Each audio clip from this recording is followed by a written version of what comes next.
Oi, gente, tudo bom com vocês? Meu nome é Manuela, eu moro aqui na Áustria há quase 3 anos e hoje eu queria falar um pouquinho com vocês sobre os 10 principais erros que eu cometi assim que eu comecei a tentar aprender alemão. Na verdade, lembrando que eu ainda não falo alemão fluente, então esse fica mais como se fosse um daqueles vídeos de pessoas que estão em processo de emagrecimento e gravam todo o processo para acompanhar, para se colocar de maneira mais responsável sobre isso, por ter essa cobrança externa também, talvez. Mas eu também compartilhar com quem tá nesse processo e ver se tem alguma coisa que eu passei que possa te ajudar também a facilitar tudo isso, né? O primeiro erro que eu comentaria com vocês é o de querer aprender sem decorar. Muitos professores que eu vejo, especialmente na internet, mas que eu já vi também na minha vida, falam que você não deveria decorar as tabelas com todos os nomes e todas as questões, que você deveria entender em vez disso. E eu concordo plenamente que você tem que entender. Eu acho que não tem como você seguir em frente com uma língua se você não entende uma estrutura básica, ou pelo menos a lógica dessa estrutura, o mecanismo por trás dessa estrutura. Mas eu também sinto que decorar facilita muito na questão do ganho de tempo. E às vezes você tá elaborando uma frase na sua cabeça e tem o tempo que demora para você falar a frase. Talvez eu fale essa frase um pouquinho rápido demais, eu tenho esse pequenino problema. Mas eu sinto que a frase vai andando e eu não consigo decidir ainda qual que vai ser o gênero que eu vou usar, qual que vai ser o caso que eu vou usar. E aí eu começo a ficar confusa, eu começo a ficar nervosa, eu começo a gaguejar. Então, assim, se eu tivesse uma coisa decorada, para não ter que parar para pensar, vai muito mais rápido esse processo. Então, por exemplo, eu sou engenheira de formação. Quando a maior parte das fórmulas que a gente usava na faculdade, o professor, em algum momento da aula, ele parava com a gente e deduzia a fórmula. Alguém passou anos da vida, geralmente, tentando descobrir aquilo, deduzir aquela fórmula. E aí, se chega na prova, você pode tentar deduzir a fórmula de novo, e muitas vezes na prova, às vezes eles pediam mesmo pra gente deduzir a fórmula, mas isso é outra questão.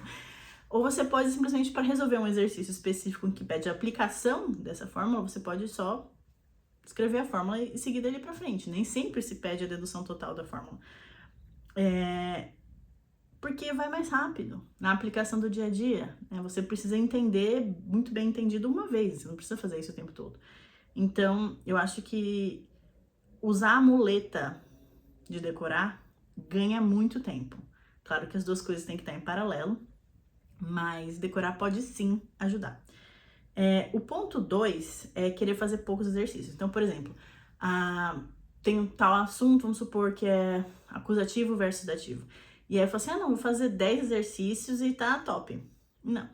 Sobre acusativo e dativo, claro que teve vários ciclos diferentes entre o que é dativo e acusativo, então teve muitos pontos gramaticais em que isso é relevante, então eu volto pro caso acusativo e dativo muitas vezes, mas eu parei para fazer as contas de recentemente quantos exercícios eu fiz entre acusativo, dativo, genitivo e nominativo, fazer declinações de adjetivo, fazer declinação de artigo, declinação de um monte de declinação que você tem que fazer, e você acaba tendo que exercitar isso.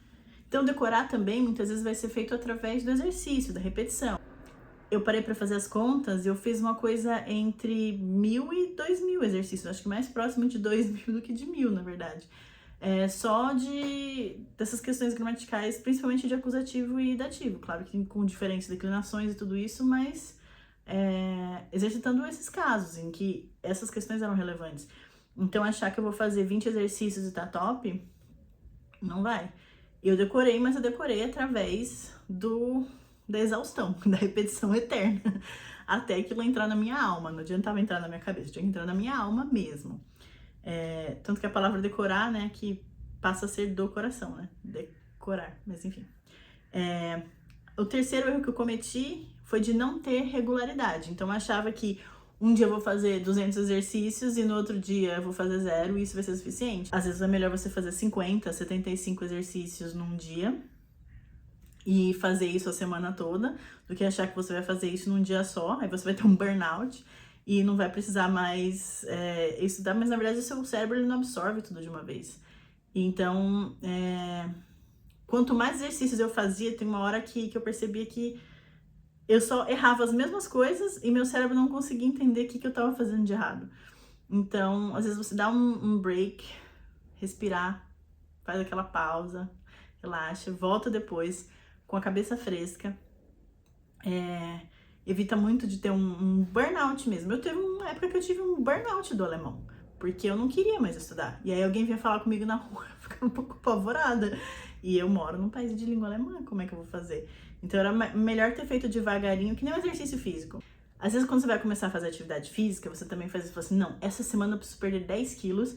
E tipo, é uma coisa que não é possível de se fazer. E aí você vai, você se mata.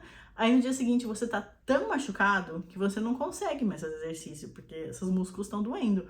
Então, assim, não era melhor ter feito uma quantidade racional de exercício e ir aumentando devagarinho conforme você tivesse acostumado, do que tentar fazer tudo de uma vez e aí no dia seguinte você não consegue fazer de novo, e aí você já quebra a sua rotina? Enfim, minha opinião pessoal, é melhor fazer constante um pouco do que tentar fazer tudo de uma vez e acabar não sendo uma coisa sustentável. Você não consegue manter essa rotina. Pra mim, a rotina é uma das coisas principais pra conseguir aprender. O quarto erro que eu cometi foi de não querer questionar tudo até o fim. Então, por exemplo, eu fazia os exercícios e eu tinha 90, 95% de acerto. E aí eu deixava passar.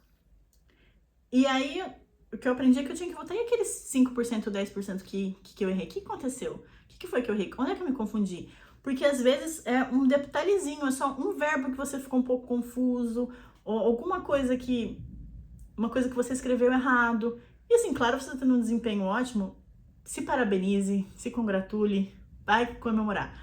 Mas isso também não quer dizer que ainda não tem nada pra você aprender. Então, todas essas coisinhas que vão ficando pra trás, vale a pena prestar atenção, mesmo quando a gente tá indo bem. Eu diria que é até melhor prestar atenção nessas coisas que a gente tá indo bem, que são poucas coisas na nossa cabeça, não tem aquele monte de luz apitando de coisa que a gente tá desesperado pra fazer, mas eu diria que esses são os melhores momentos pra focar e tentar ir até o fundo, entender exatamente tudo, porque tem mais espaço na sua cabeça para absorver essas informações novas. O ponto número 5 que eu queria falar é fugir da parte que eu não gosto. Então, isso se relaciona também com o ponto 4, mas às vezes tinha alguma coisa que eu falava assim, nossa, isso daqui eu não tô afim de estudar.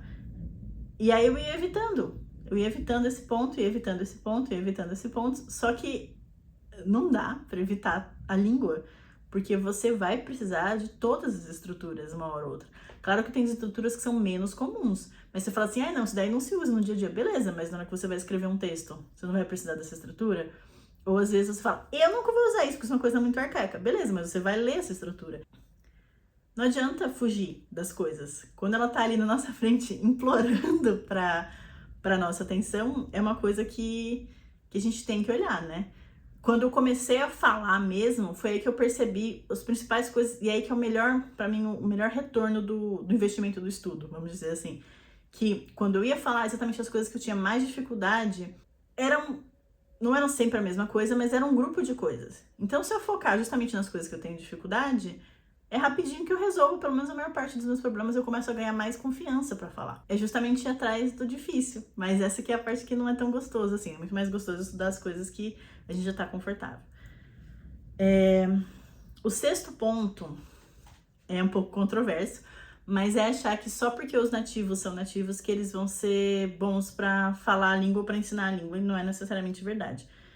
Pensa na língua portuguesa, por exemplo. Quantas pessoas nasceram no Brasil que você pediria para essas pessoas te ensinarem gramática da língua portuguesa? Claro, tem as coisas básicas da comunicação e é claro que as pessoas se comunicam, mas isso não quer dizer que elas vão ser excelentes para te ensinar o português formal, por exemplo, ou a gramática formal. Da mesma maneira aqui. E eu deveria dizer ainda mais que os austríacos, eles falam alemão, mas eu não diria que a língua deles é o alemão, não. A língua deles, pelo menos aqui onde eu moro, na Alta Áustria, é muito mais um dialeto do que de fato o alemão. Então eles aprendem o alemão na escola, e claro que qualquer um deles fala alemão muito melhor do que eu, isso não tenho a menor dúvida, mas não é porque a pessoa fala a língua que necessariamente ela fala ela corretamente, e também não necessariamente que ela vai ser boa para te ensinar essa língua. Então, nem sempre focar tanto assim nos nativos para te ajudarem a entender. O outro ponto é também não lembrar que a língua é viva. Então, por exemplo, aqui tem muitos restaurantes que vendem kebab, e o kebab é uma comida que foi inventada na Alemanha, mas por um imigrante turco, se eu não me engano. Muito comum eles perguntarem para você se você quer o kebab mit alles, que seria com tudo. Mas gramaticalmente isso está incorreto. No entanto, você tem que entender que a língua é viva. é assim que eles falam naquele contexto. Talvez eles até saibam que é incorreto. Eles fazem a brincadeira do Alan morreu, o Alan faltou hoje que ele tá doente. Mas, enfim, a língua é uma coisa viva também. Então, às vezes, o que é gramaticalmente correto não é o que vai ser falado. Então, mesmo no Brasil, se você sai na rua, você sai falando aquele português com mesóclise, com coisas... Teoricamente, você está falando português correto, mas isso tá cabendo nas situações, as pessoas estão te entendendo, você está conseguindo se comunicar? Então tem que lembrar esses dois aspectos também. Apesar de eles parecerem um pouco contraditórios, acho que as duas coisas precisam ser lembradas. O oitavo ponto, o oitavo erro que eu cometi, foi de não consumir conteúdos locais. Tem a Deutsche Welle, mas também tem a rede de TV austríaca. E aí eu posso fazer os cursos da Deutsche Welle, eu acho que tem que usar todas as ferramentas que tiverem disponíveis para você, usar tudo a seu favor. Mas, às vezes, tem que focar também no conteúdo daqui da Áustria. Porque tem algumas diferenças linguísticas que podem fazer diferença, especialmente no sotaque, na pronúncia, né? O nono erro para mim foi não aceitar o momento do aprendizado. Então, por exemplo, quando eu estava aprendendo inglês, eu sempre ouvia que enquanto eu tivesse que traduzir a frase, eu não estava falando inglês direito. E eu acho que realmente eu só consegui falar inglês fluentemente no momento que eu comecei a pensar em inglês. Só que tem um momento do aprendizado, eu só consigo pensar em inglês a partir do momento que eu consigo formar frases em inglês. Então, às vezes, você tem que fazer o exercício de traduzir uma ideia ou traduzir uma frase na sua cabeça para você conseguir aprender o mecanismo de formar essa frase antes de você conseguir fazer essa frase de verdade. Então, acho que eu fui com muita sede ao pote, querendo que eu fizesse tudo de uma vez sem ter que passar pelas fases. Então, sim, eu acho que eu só vou estar de fato fluente no alemão quando eu conseguir pensar em alemão sem ter que ficar traduzindo as ideias na minha cabeça. Mas para eu chegar lá, eu vou ter que passar pelo momento da tradução. Não adianta, uma coisa leva a outra, né? Outra coisa é, por exemplo, cola. Eu pensava para mim mesma assim, tem as tabelas das conjugações e as tabelas das flexões, enfim. E aí eu queria estudar as tabelas e quando eu tava fazendo os exercícios eu tinha que lembrar que em tal caso, em tal gênero, era tal terminação. Calma, eu acabei de aprender isso. Eu vou colocar um estresse em cima de mim mesma porque eu errei uma coisa. Faz com a tabela. As primeiras 200 vezes você faz com a tabela. Tem uma hora que você decorou a tabela, não porque você sentou na frente da tabela e você ficou tentando decorar a tabela, mas de tanto que você usou, você já sabe. Então, assim... É um estudo que ele fica muito mais leve quando você respeita a parte que você tá do estudo, em vez de querer se cobrar de tal uma coisa num nível que eu ainda não cheguei lá. Então não adianta, não adianta. E eu diria que o último desses erros, ou pelo menos o último dos 10 erros, né? Deve ter mais algum aí que eu esqueci no meio, mas pelo menos que eu separei pra falar hoje. De não lembrar que cada um aprende de um jeito e, por exemplo, cada professor ensina de um jeito, existem jeitos diferentes de pensar. Então, por exemplo, se essas coisas foram pra mim... um erro, talvez para você ela seja um acerto. Então também tem que lembrar que tem estruturas diferentes. O que funciona para mim mesmo é treinar com o meu noivo toda a parte de falar, de ouvir. Ouço muito coisa na televisão também, um pouco no YouTube também, mas a parte de gramática eu prefiro, por exemplo, usar o ChatGPT. Eu também falo assim, nossa, mas é um absurdo você usar o ChatGPT porque tem um monte de coisa errada. Tem coisa errada mesmo. Tem coisa errada mesmo. Mas... Pra mim, fica muito mais tranquilo eu ir atrás de o que tá errado no ChatGPT e conversando com ele até entender quais são as coisas que estão erradas.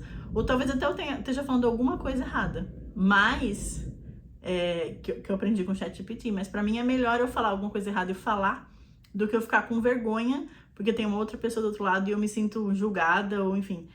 Então, pra mim, ainda assim é melhor. Talvez não seja a melhor opção pra outras pessoas.